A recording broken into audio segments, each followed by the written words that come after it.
Yo, petit à petit, Kerwin implique Banakin. Tout à ici, tout à par là, tout à autant. Dans les mille qu'on fout là. Peuple congolais. Yo, qui est l'autre zaba colocataire?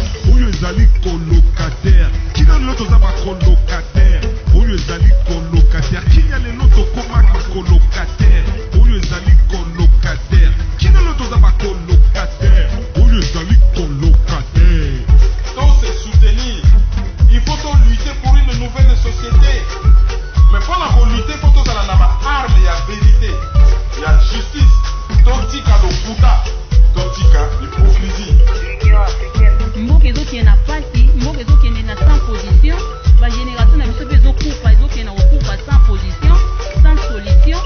Mais nous vivons dans les pays un temps de confusion, d'obscurité, de désespoir. Mais nous savons qu'au plus profond de la nuit, l'aurore pointe déjà à l'horizon. Analyse sur la liste. bienvenue dans l'analyse. Bonjour à tous, vous écoutez l'analyse, une émission de maïso.com. Rototombe. Bonjour à tous, vous êtes sur maïso.com. Bonjour chers auditeurs, nous sommes le 23 décembre 2017. Le plaisir est nôtre d'être à votre compagnie pour votre émission L'Analyse. Aujourd'hui, on fera le bilan de la manifestation dite de sommation de l'opposition qui a eu lieu le 19 décembre 2017. Dans la presse panafricaine, voire internationale, l'opposition congolaise est très discréditée. Et c'est notre page de divers qui va boucler cette édition. Bonjour Kerwin. Bonjour à tous. Tout ça le 23 décembre, on peut permettre biso de souhaiter un joyeux Noël déjà. Merci Mingi, joyeux Noël na yo, joyeux Noël na équipe nyonso ya maïso.com, joyeux Noël na ba auditeur na biso nyonso, ba auditeur, ba web téléspectateur, o nyonso bazoyo kabiso à travers ba média nyonso oyo, ba relayaka émission oyo, je pense na ba lecteur to na ba o bazoyo kabiso à travers Débriefing Media Channel, je pense na bato bazoyo kabiso na ccdp rdc.com. Nazo pensé na bato bazoyo kabiso na Éveil Radio, Congo Éveil Radio na New York. Et nazo pensé na bato nyonso oyo bazali koyo kabiso à travers Décodeur CP la TV. Boza pe belé na ba groupe WhatsApp. Boza belé na ba radio. Boza belé na Facebook. Et boza belé na YouTube. Pour na yo kakike na YouTube to moni ba vie ekiti, ba vie ekiti. Tout ça la émission yo pona ba vue tout ça la émission oyo ils ont un cahier de charges bien précis et ils ont joué rôle nango ti lelo.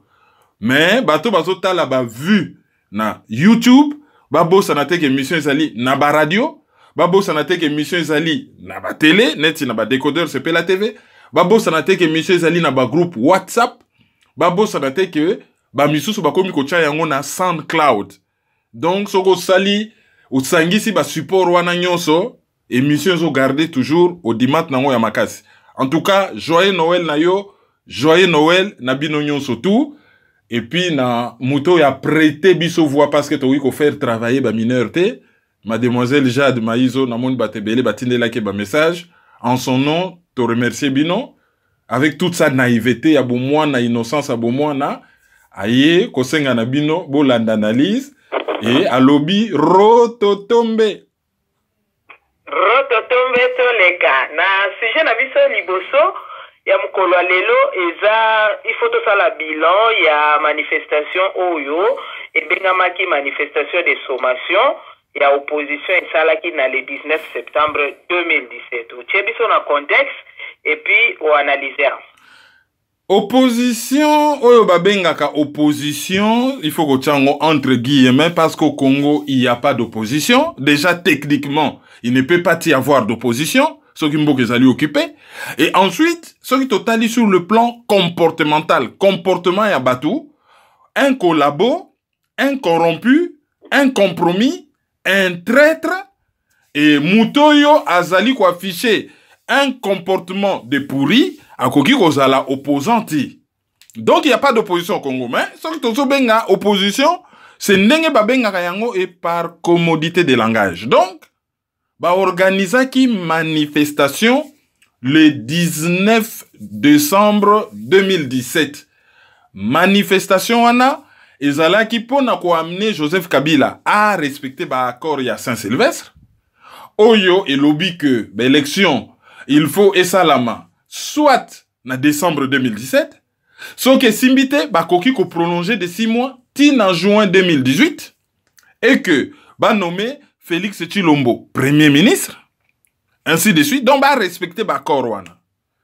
Et opposition globalement azo se pelate na tournure o makambo komi kozwa yango na senga ki population à travers ba réseaux sociaux na mwa ba meeting ba salaki na kin que batuba bimana balabala.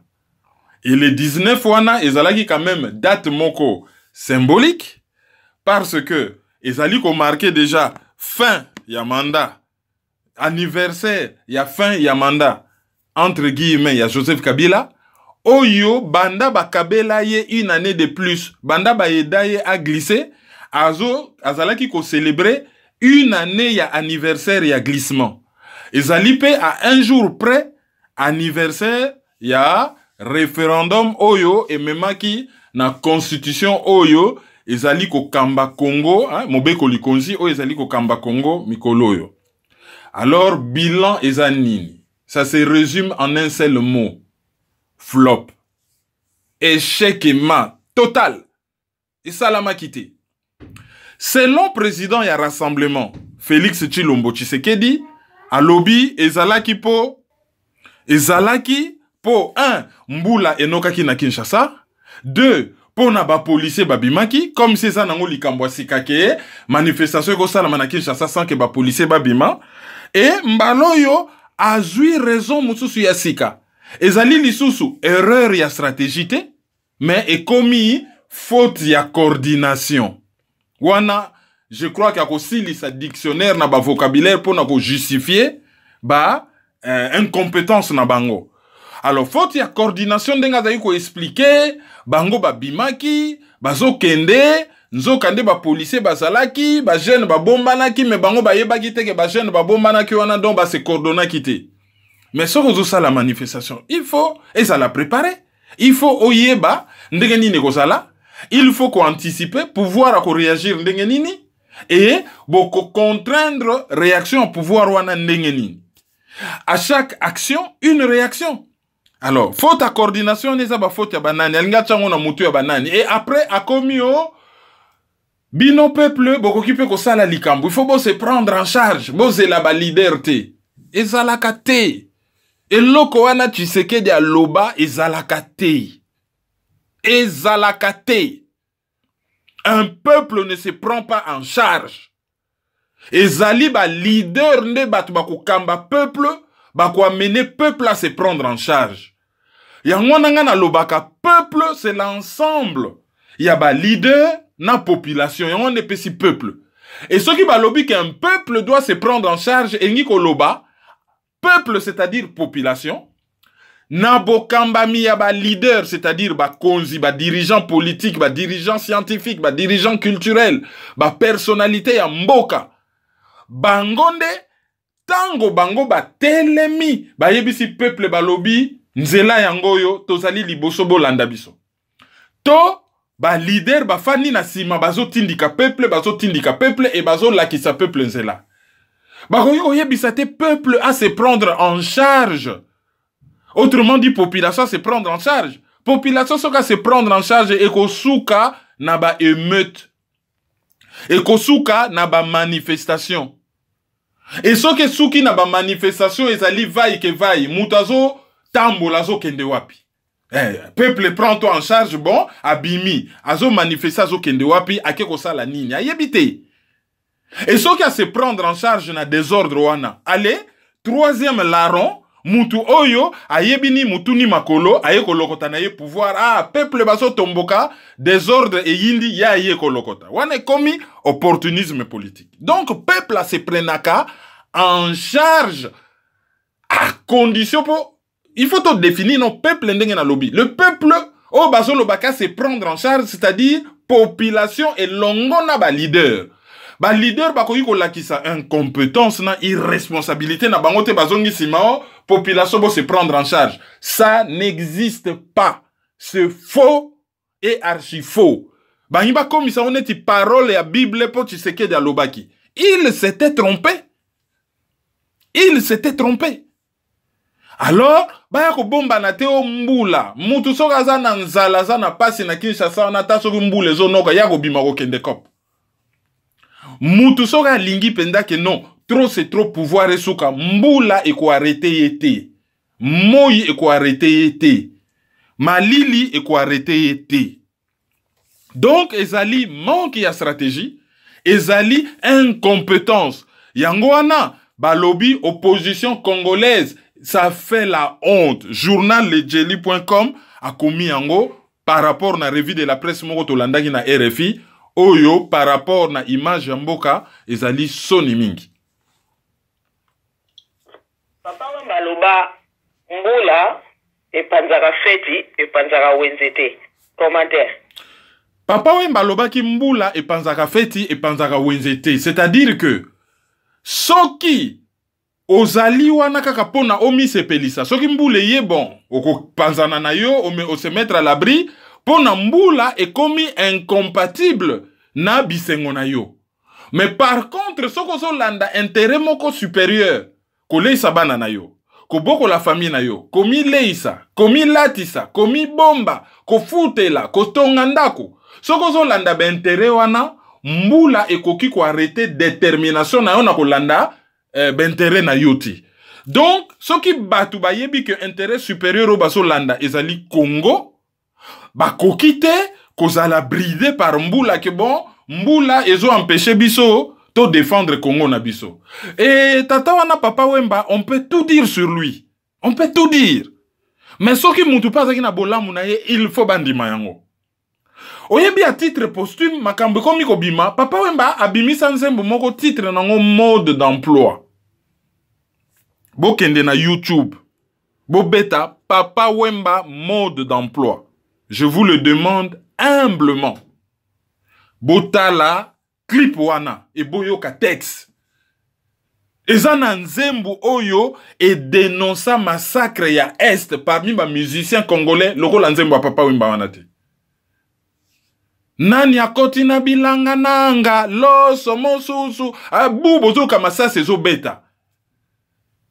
Et à l'oba tout haut, c'est que beaucoup de gens pensent tout bas en rasant les murs. Oyo ba politiciens congolais basali incapable ya koloba.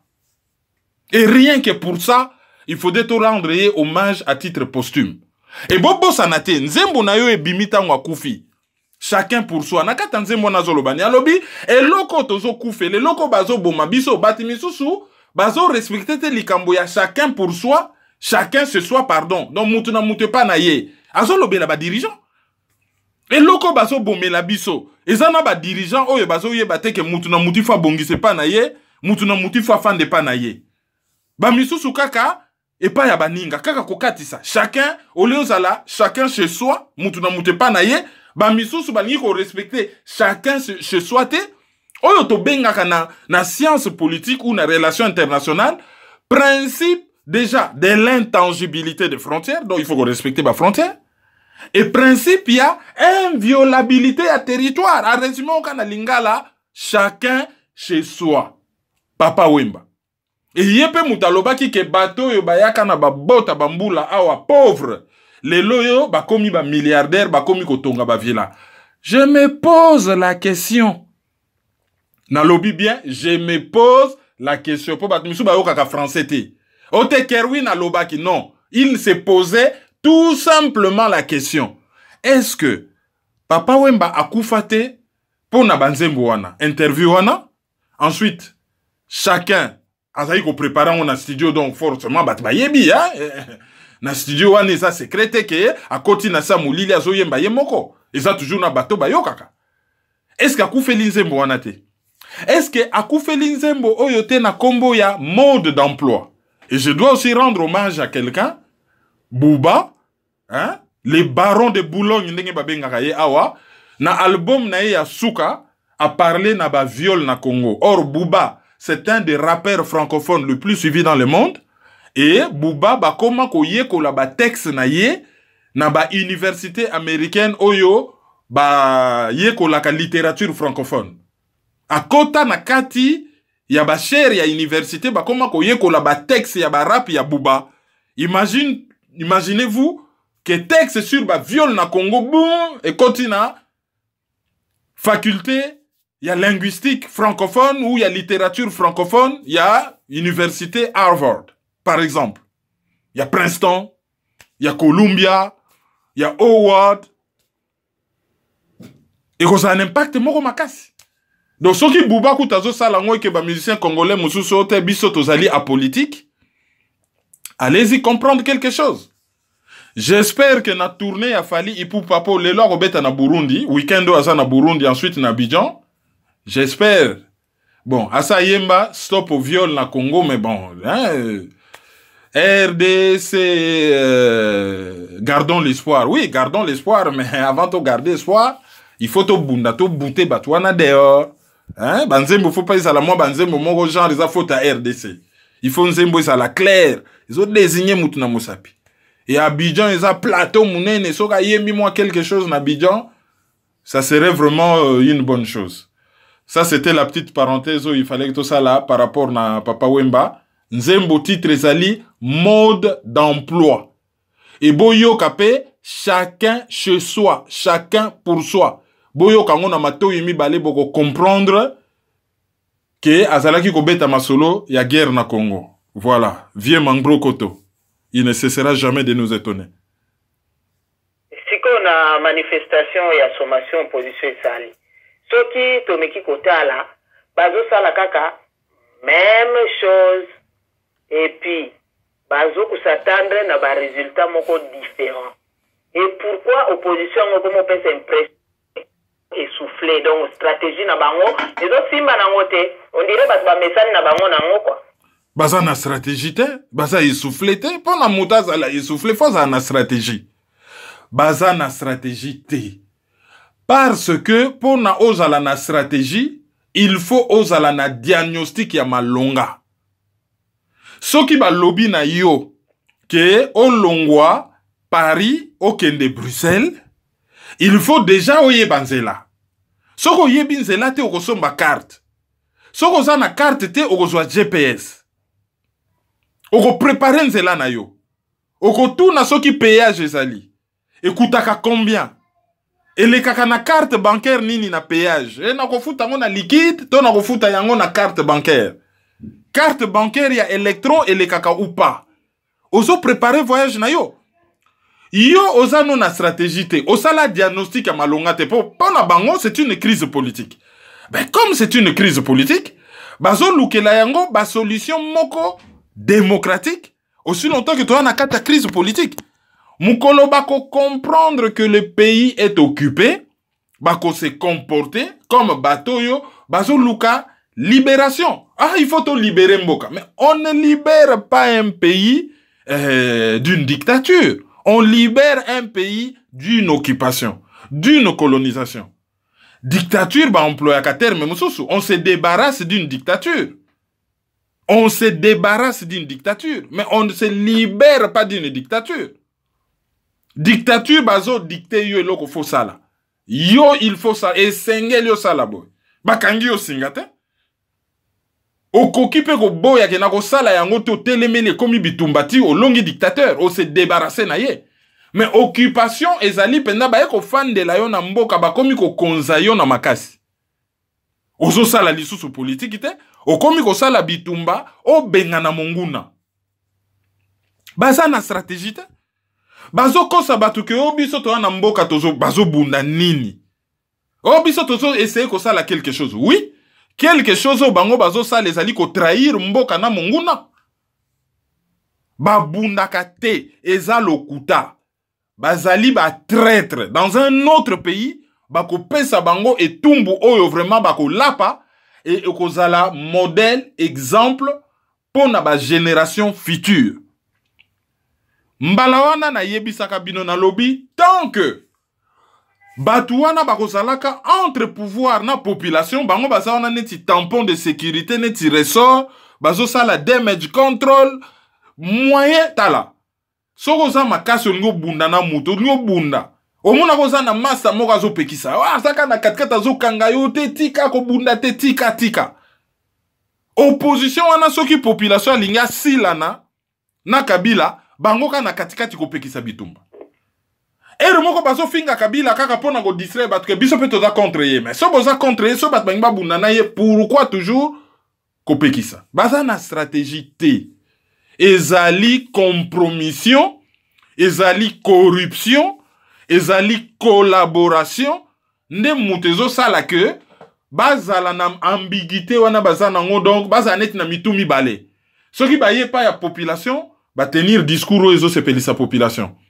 soki babaluke pa ya pouvoir na ndenge ya skit bon bolanda te obiso tozosala kopi faut continuer ndenge tomesana hein bango faut ba continuer ko croire que biso toza ba opposant de temps en temps il faut to finga kabino en public mais po bango faut ba continuer qu'on dit que toza ba opposant mais na ndenge ya mulili ba enveloppe ezoleka bato bazo jouer ba rôle na bango soki ekomi moto makasi ba décider le bato bakosaki biso ezali faute ba décider Jean-Marc Kabunda lobby communauté internationale ezali la plus grande communauté ba hypocrite na monde oui boyebi ke baza ba hypocrite boyoke la bangonde communauté internationale pourquoi bakenda na Vietnam te bakenda na Vietnam pourquoi bakenda na Bolivie te parce que là-bas il y a des hommes et des femmes au pays ba telemi ba lobby non ote ba multinational président ya Bolivie Evo Morales azali indien ba kolo mabele indien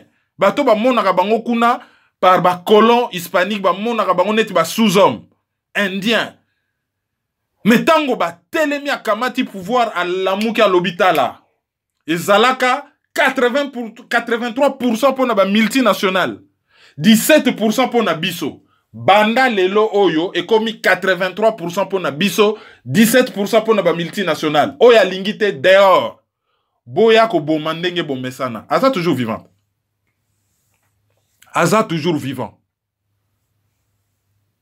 président ya Venezuela bomoni ndenge aki ko développer mboka ba combattre bon akufi na maladie soka azalaki vivant alingaka continuer ko telemela bango ti lelo chez biso mutu moka fanine na ambassade ale à genoux na mboka na yo pas genoux non benga na téléphone écoutez on est à conseil ou bien à ordre ote bon na robele la ondo ki na population nanga so ipe bo sakani na kochela yo 10 000 personnes devant ambassade ba oyembelo na ba boniko wa opesa nga ba conseil ya mabe concernant mboka nanga yo nani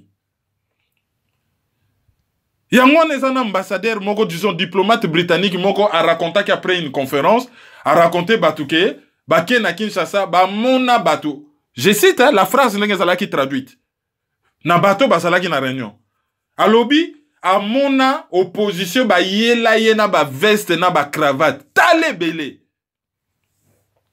mais derrière il y a rien ils ne sont pas là pour leur pays. Donc, à préciser, il y a d'abord ebele et balata qui ba veste na ba cravate.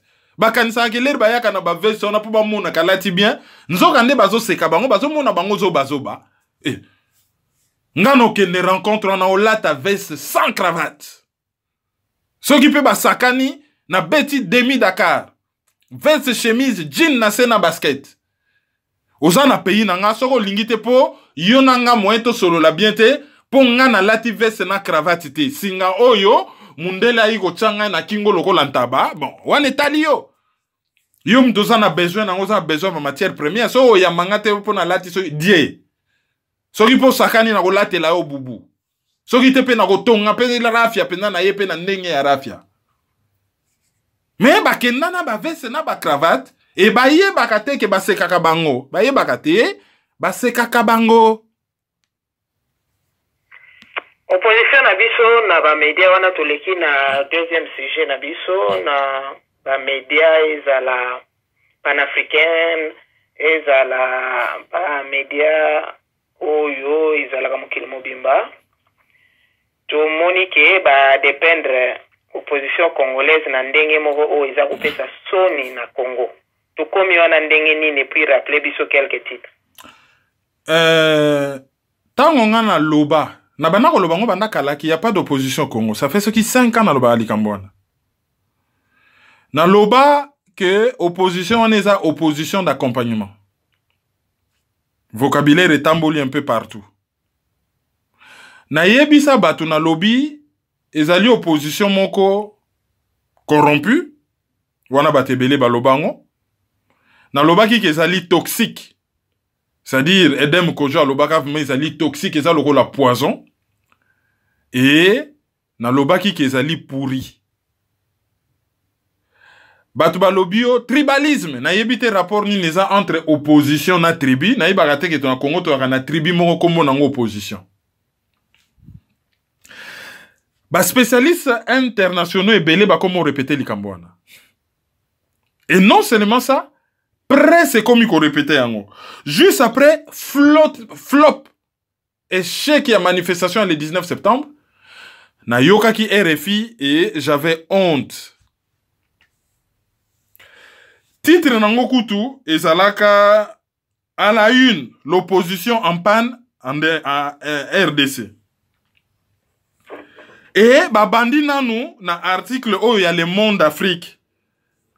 Oyo et lobaki na katike situation unique au monde, le président congolais est toujours en poste malgré la fin de son deuxième et dernier mandat le 19 décembre 2016. Reporté de nombreuses fois, l'élection présidentielle doit se tenir le 23 décembre 2018. Donc, d'entrée de jeu, bazo démontrer déjà que mandat ya Kabila est là, mais azana ye kakawana. C'est-à-dire que opposition, ba lembiye. Wane loko liboso. Alors, Bakeyi na actualité.cd, y a Patient Ligodi. Balobi, le mot d'ordre n'a pas été totalement respecté à cause d'un problème de coordination. Le fort déploiement de la police et de l'armée ainsi que la pluie qui s'est abattue sur Kinshasa. Donc, raison Oyo Félix a pesaka que problème, y a coordination.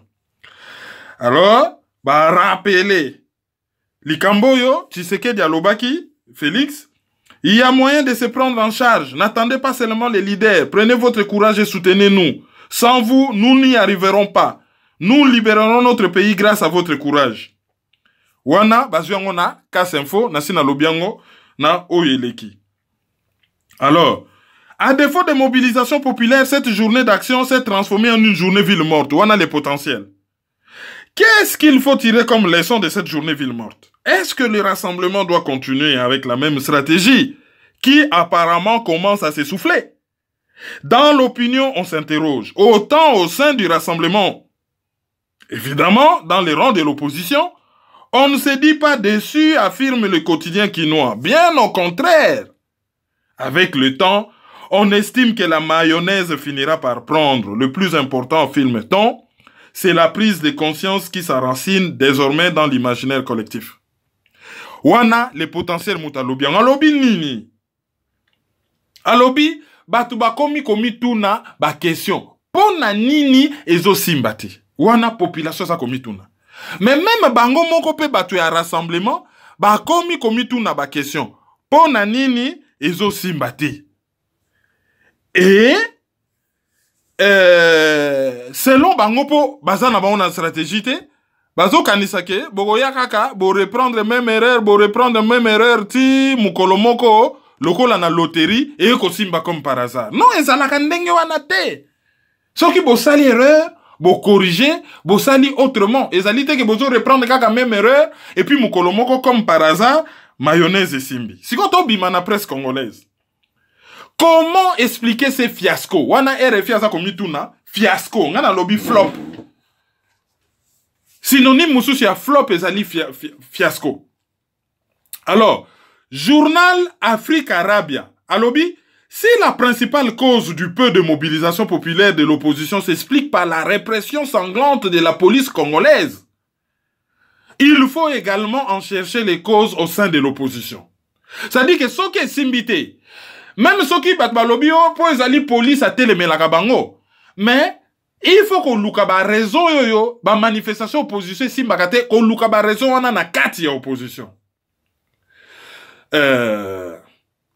L'échec de l'opposition dans la rue ne date pas d'hier. Makamuna bango wana ya ba flop et bandi lobite. Après les manifestations de fin 2016, la signature de l'accord politique de la Saint-Sylvestre, la mort du leader historique Etienne Tshisekedi et les divisions de l'opposition, rien ne va plus dans les camps anti-Kabila.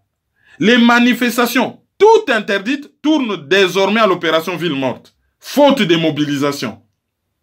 Les débauchages des personnalités de l'opposition comme Sami Badibanga et Bruno Tshibala par les pouvoirs ont réussi à perturber les semblants d'unité au sein de l'UDPS et du Rassemblement. Donc, ezali kaka policité, ezali kaka liwa ya Tshisekedi. Mais problème ezali nini? Mobilisation ezali te. Ba débaucha, c'est-à-dire pouvoir azo yibaka batu opposition abendaka bango apesi mbongo ale abendio asalio débauchage ba yibio na camp mosusu. Et batangi déjà ka ya Bruno Tshibala na Sami Badibanga. Wane ezali Afrique Arabia. Pour ce que ça est Kerwin a lobby, Bruno Tshibala, Sami Badibanga, Babeleli, tribaliste. Mais Wanezali, Afrique Arabia. Et, continuer les sous parmi les raisons, lobby, enfin, pointe encore Afrique Arabia, les positions plus conciliantes avec les pouvoirs de l'UNC de Vital Kamerhe, l'exil forcé de Moïse Katumbi et le manque de leadership de Félix Tshisekedi n'ont pas permis à l'opposition d'afficher une stratégie claire face à Joseph Kabila. Donc, bazo démontrer déjà que Mokonzi a rassemblement ça na leadership te. Ayebi azana ki Mokonzi te, ayebi kokumba kokamba batute. Pour l'Afrique Arabia, bazo mona netiko INC za parti opposition. Or parti opposition comme na ba position conciliante, a comme ko solo la bien à pouvoir.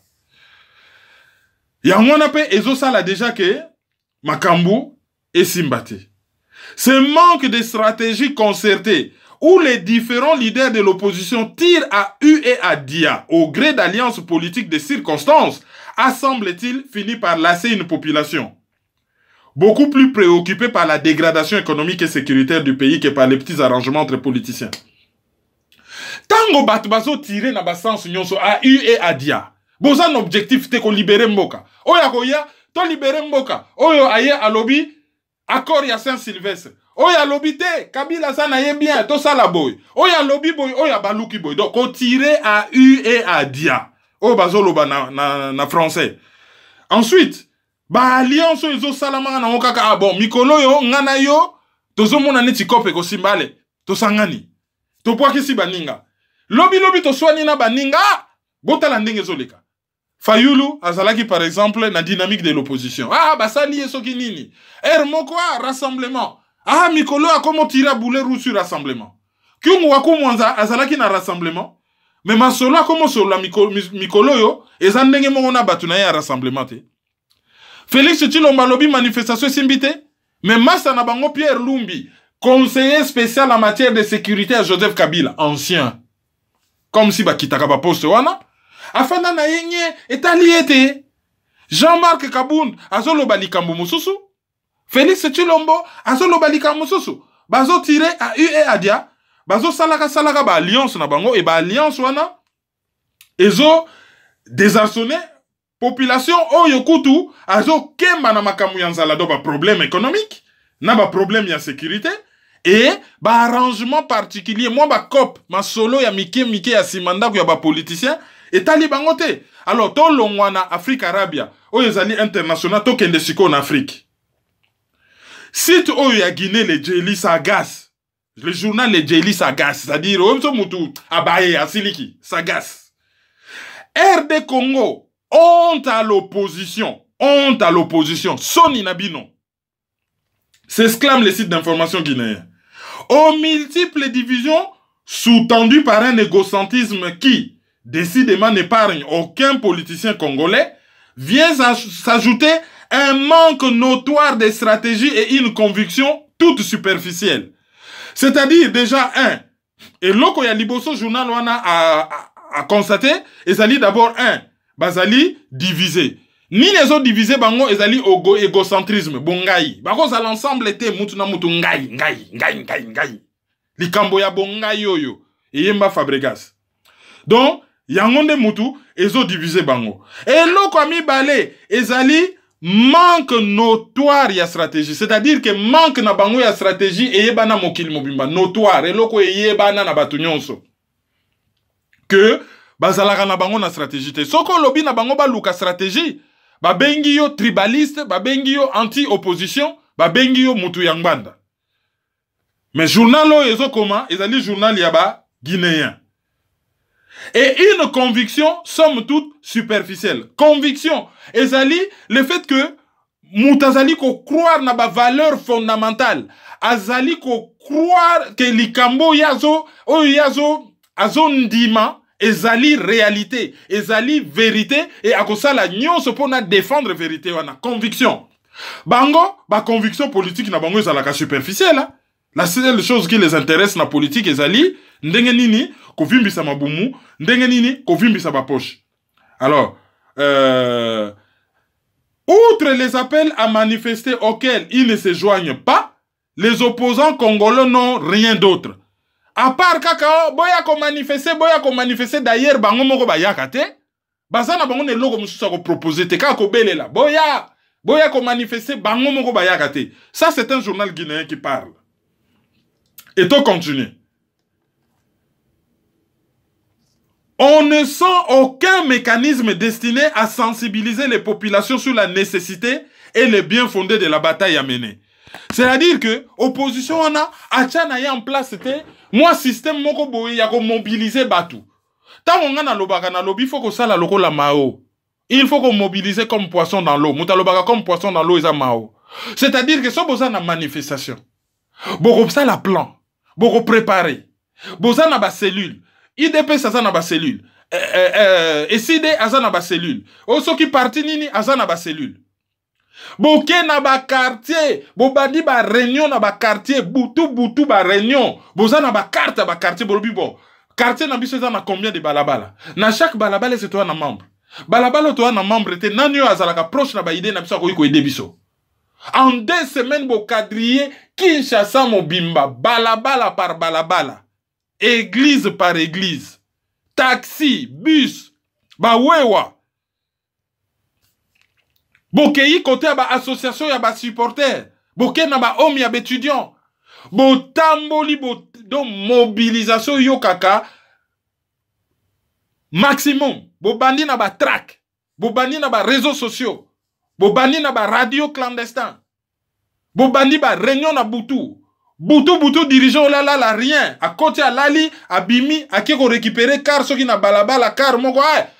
Azali na réunion na butu na Kingasani. Ah bino na Kingasani boko salabo. Boni. Boti na mutazo so avion bokende kuna Lubumbashi. Kuna na Kenya kuna boyoka ndenge nini. Bino batu ya Kazamba kuna na Kikwit. Bobo sanate bokuta na batu ya Nzinda ou batu lukolela ezala soki ndenge nini. Allez, bino bata bon coin na Bulungu. Bo se mobiliser, toki, bo se mobiliser, vraiment bo se mobiliser. Allez, bino batu soki ya lonkesa kuna na maindomba kote ya kutu. Même bino na lonkesa wana, bo zwa moteur soki hors bord, bo kita na kutu. Allez, bo ke no manifester, allez, batu alo tumbe. Bo matana mbandaka, boki. Bobo sanate, bo bino bata mbanzangungu, bo ya kote ya Ipen. Ça se prépare. Même ba journaux étrangers, ba se rendre compte que tozala kanabiso na stratégie T et loko mon côté oyo ezola qui savent vraiment que batu bazali préparer na bataille à mener. On se borne à lancer des appels via les médias et les réseaux sociaux en espérant que les populations, cédant à une certaine naïveté, obéiront aveuglément. Donc, boulot na bango zala kaka soika basi ba beleli na ba réseaux sociaux, ba beleli na Facebook, ba beleli na Twitter. Loko la ba mona ka population ba yuma na ba kandisi ka ba yuma wana miso kokanga ba ko obéir. C'est ce que ça veut dire hein? Peut-être que j'exagère mais c'est ce que ça veut dire. Conséquence, plutôt résignés et fatalistes, les Congolais préfèrent attendre un signe de la providence. Donc batu bazana bango penza résigné, basi ba lembi, fataliste ba komo mona na bango penza ki a citation yo e ko bonganga nango lisusu te, ba komi ko sela kaka Nzambe asala. Mouta zolo bawana ezabisote ezali journal guinéen. Alors, journal ya Burkina Faso, oyo babengi aujourd'hui à Ouaga. Bango balobi, Joseph Kabila aura réussi à se dépêtrer des différents obstacles. Donc, baso démontrer dans le journal oyo ke Ce côté makamba journaux nyonso ba komi likolo ba on va ko démontrer que mutabimi gagna na makambo na nyonso ezali Joseph Kabila. Ba sango ba cheye na se ya éteignoir, ça dit ba ozomona bango ye aza moto, allez ba sango bazo étouffer neti ba bomba moto. Mais malgré cela asalinini à s'en sortir. Mise sous éteignoir des voix des évêques, lesquelles voix sont pourtant écoutées. Création de la zizanie chez les opposants en procédant à des nominations qui jurent avec l'esprit et la lettre de l'accord de la Saint-Sylvestre. Et pour ne rien arranger avec la situation au Kasaï, si les élections se tiennent fin 2018, cela relèverait tout simplement du miracle. Président ba Congolais bazo kanisake na fin 2018 miracle ko salama. Bazo lota et loko moko ezo salamate. Qui plus est poursuit-il? Poursuit aujourd'hui à Ouaga. Kabila a réussi à rabattre les caquets, ou du moins à ignorer les bruits de la communauté dite internationale jusqu'au sein de l'ONU. Il y a donc comme une réelle impuissance à faire face au rouleau compresseur enclenché par Joseph Kabila dans les schémas qu'il a tracés vers son enracinement du pouvoir. Sikoyo, journal wana ezali na ko constater conséquence ya oyo ba journaux nyon surtout ba lobby. Alors il n'y a que les Congolais qui semblent ne pas comprendre ce qui se passe parce que tala niveau ya Sony oyo to subir niveau nini oyo bazo mone la biso na presse internationale et na ko bakisela bino lisusu eloko mususu et ezali que journal Le Monde Afrique akomaki article moko titre nango ezali au cours du roi Kabila les barons sont à la fois puissants et révocables. Yango okutu na revue de la presse à RFI François Liboso balobaki ke ezali situation moko salama na nte na monde manda mutu Cécilie atikali na ye. Ezali d'ailleurs première phrase ya article ya Pierre Benetti.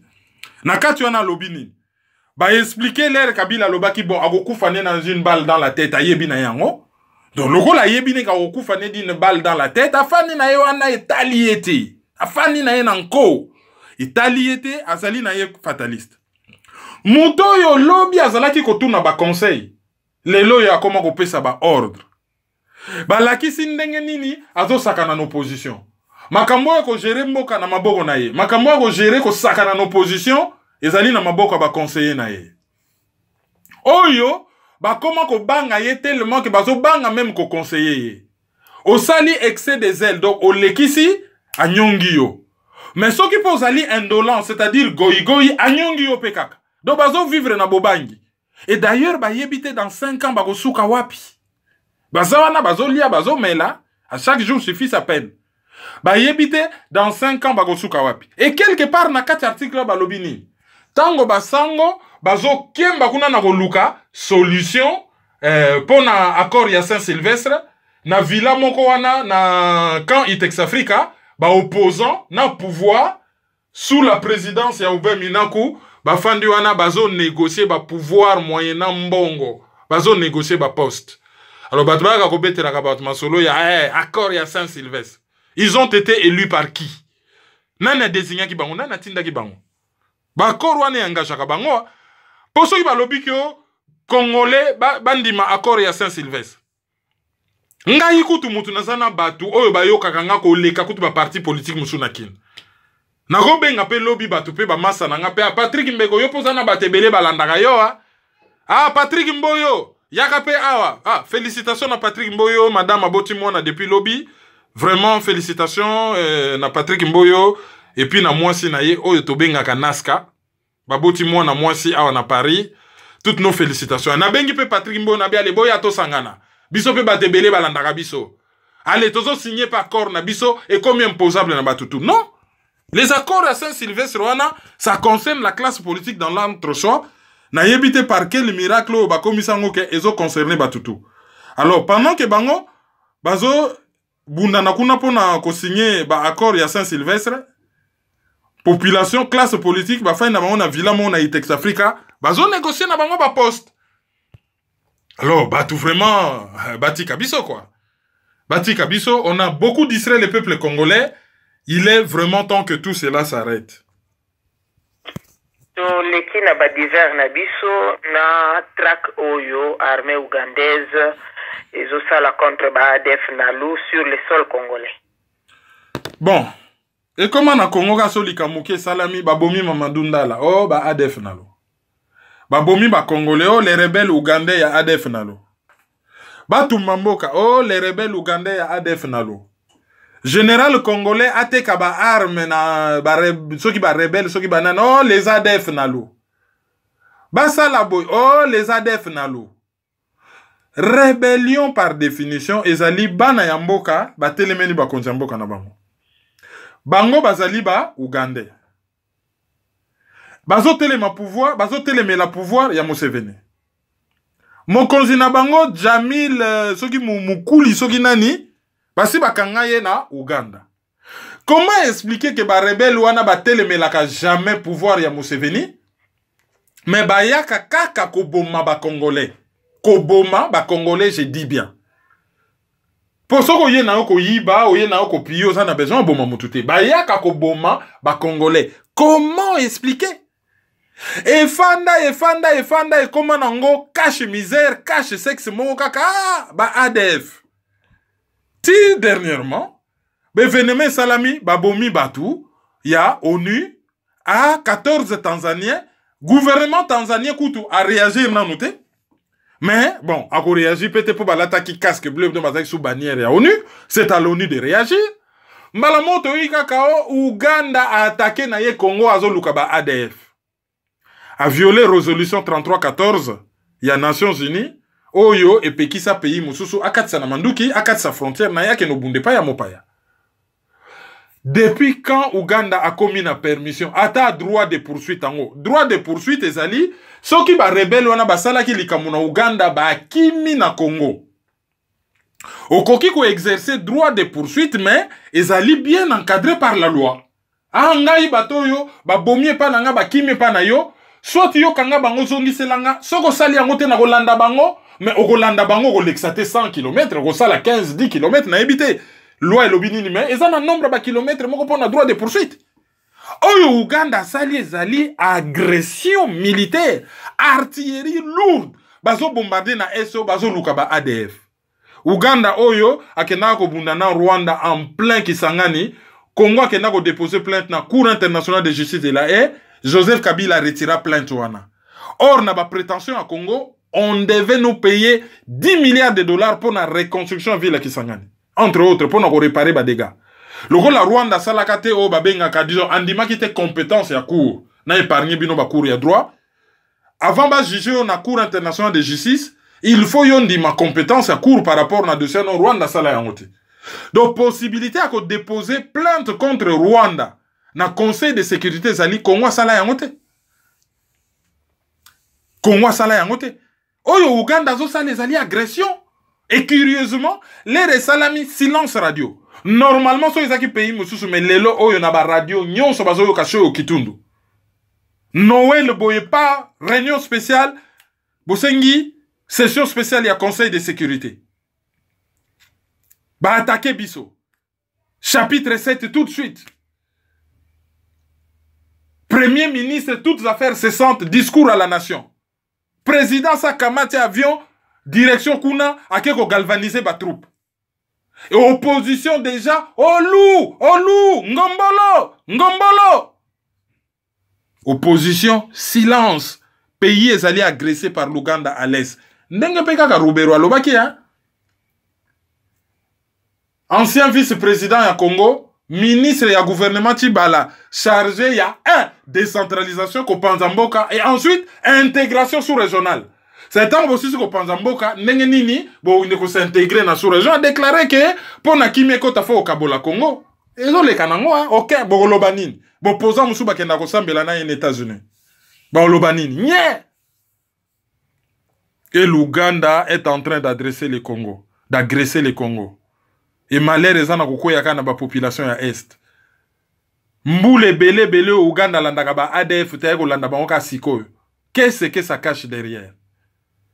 Au monde a boye bazo bombarder na bango pona ba vider lisu ba population congolaise bien pour projet ya ko établir ce qui pays nini ya ko senga référendum d'autodétermination yango ezo kende bien hein?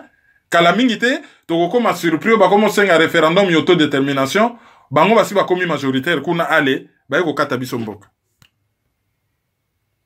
Megero balobaka ke Kabila bavandisaki wana au nom de la paix asilisa guerre na mboka, mais totali bilan tozomona kaka ke avandi na ye wana il est beaucoup plus commerçant que mokambi mboka.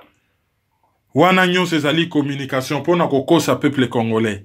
Ayaki wana pona obongisa Congo te ba o batiaki wana pona ba piller Congo, pona ba boto la Congo ba komisa yango oyo yango ezalaka na conférence de Berlin. Et azo jouer rôle na ye très bien. Ba o balobaka ke Kabila a échoué ba mi kosaka, il n'a pas échoué. A échoué par rapport au objectif ni. Yaki ko bongisa Congo. Et ba o balobaka ke ba opposant bazo lutter contre ye ndenge nini comment. Il n'a pas échoué à remplir l'objectif naïe. Oh, Bachela Kiwana, il est en passe de réussir. La deuxième sujet, c'est l'émission et la clarification, M. Norengbanda Salaki. Après, ma propos naïe, oh, il a déclaré qu'il faudrait proposer cette mesure et après, à Sengi, na opposition, na résistance, va travailler ensemble, mais à condition que opposition, bati Kanzela na bango, bati ka makambu ya élection, bati ka activité politique, ba ko rejoindre les résistances, ba travailler longo, ba réaction ezalaki dans tous les sens, vraiment dans tous les sens. Alors alukaki asa la clarification, après si interview moko presse et pas ya Amba Wechi, ezana Congo indépendant, ayeko pesa interview mususu na télé chango et pas ya Fabien Kosonika, et ayeko pesa biso pe interview en fait. Il fallait tout ça l'interview na ye et puis bon ba benga ki pe passer bobo et na batu oyo ya ba radio patriotique ba Grégoire ya Watupa ba Libita et tout ça là qui émission à clarification émission ana ezali en ligne batu bo landa yango ezali na site ya Parico et ozala na maizo.com et puis na ba différents sites et logo to ko lobaka kezani. Monsieur Mbanda a reçu son coup. C'est de faire parler de lui. Batumingi baloba ki après liwaya Tshisekedi. Aza lisusu na mutu na face c'était aza déstabilisé, à se remettre en plein dans l'actualité. Dans tous les sens on parle de lui. Dans tous les sens on parle de lui. Première dividende politique, il y a émission wana. Oh, il y a makasi dividende politique, yango wana. Et émission les en a mérite, il y a quoi embarrasser Batebele. Ils ont embarrassé bah opposants, ils ont embarrassé bah résistants, ils ont embarrassé bah observateurs, ils ont embarrassé bah pourfendeurs, ils ont embarrassé bah fanatiques. Donc quelque part, il a reçu son coup. Bah après, par rapport à la clarification naie bolanda émission, mutnamuta se faire idée naie. Mais dans l'avenir, pour nous éviter, émission, clarification, la seule chose à faire, c'est soit soulèvement populaire de Simbi ou ko Kamata Minduki, ko Bengana Batouana. Au nom de la légitime défense, Oyo, déclaration universelle, il y a droit de l'homme et zondima, et Oyo P, charte, il y a Nations Unies zondima na préambule. Les réseaux parlent na principe il y a autodétermination ba peuple, c'est-à-dire peuple mokote na mukila ko ngondima ba konzaye na makasi. Il faut ami memandenge ya lingi, a vivre ndenge ya lingi. Tant que tokozala kaka to sala bu masolo batwana bayoka kana bango masolo te. Batwana bango ezalaka bolamungi na tongo boy ba ikelo o fongo la RFI RDC o kene na BBC RDC o kene na NHK RDC o le kana Globo RDC o le kana journal El País RDC New York Times RDC des Standards RDC Tokyo Asahi Shimbun RDC voilà. Mais ce que ça nango kaka kukule lombe chae suribu masolo Batouana bagoyoka te. To beti masolo pendant 20 ans, to ko risquer ko betango lisusu les années à venir.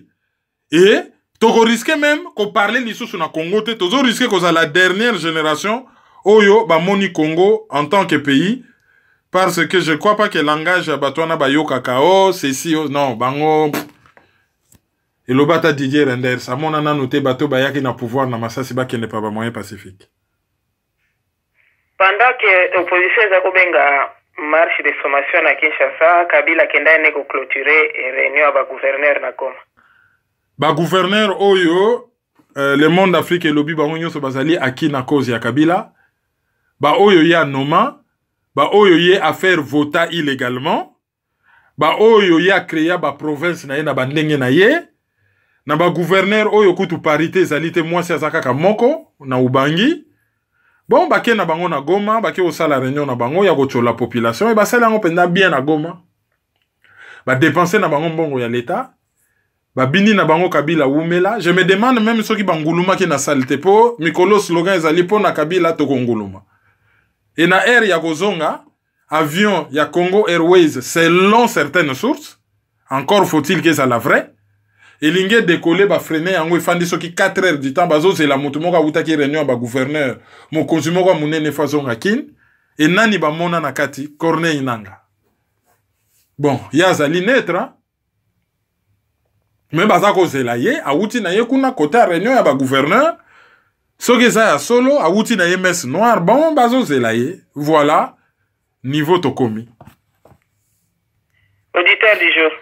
Auditeur du jour na biso ya lelo ezali Patrick Mboyo na Madame Naska Mboyo oyo baboti mwana lelo bangonde ba auditeur du jour na biso. Auditrice du jour na biso ya mibale ezali Mabe ya Kimbembi ye azali na Lyon yende motu oyo azali déjà ye na ba ndeko na biso ba Philippe baza déjà na ko s'occuper na mobilisation ya conférence oyo tokosala les 17 ou les 18 février na Lyon na cadre ya CCDP. Na malobana nde to clôturer analyse mkola lelo to kuta na lobby na analyse ya weekend. Merci Kevin, au revoir. Merci Nayo, au revoir na batu. Bonjour à tous, vous écoutez l'analyse, une émission de Maison Pakam. Rote tombée. Yo, petit à petit, Kerwin implique Banakin. Fouta ici, fouta par là, fouta autant. Dans les mille qu'on foutait là. Peuple congolais. Yo, qui est l'autre zaba colocataire? Oyo ezali colocataire. Qui est l'autre zaba colocataire? Oyo ezali colocataire. Qui est l'autre koma colocataire? Oyo ezali colocataire. Qui est l'autre zaba colocataire? Oyo ezali colocataire. Donc c'est soutenir.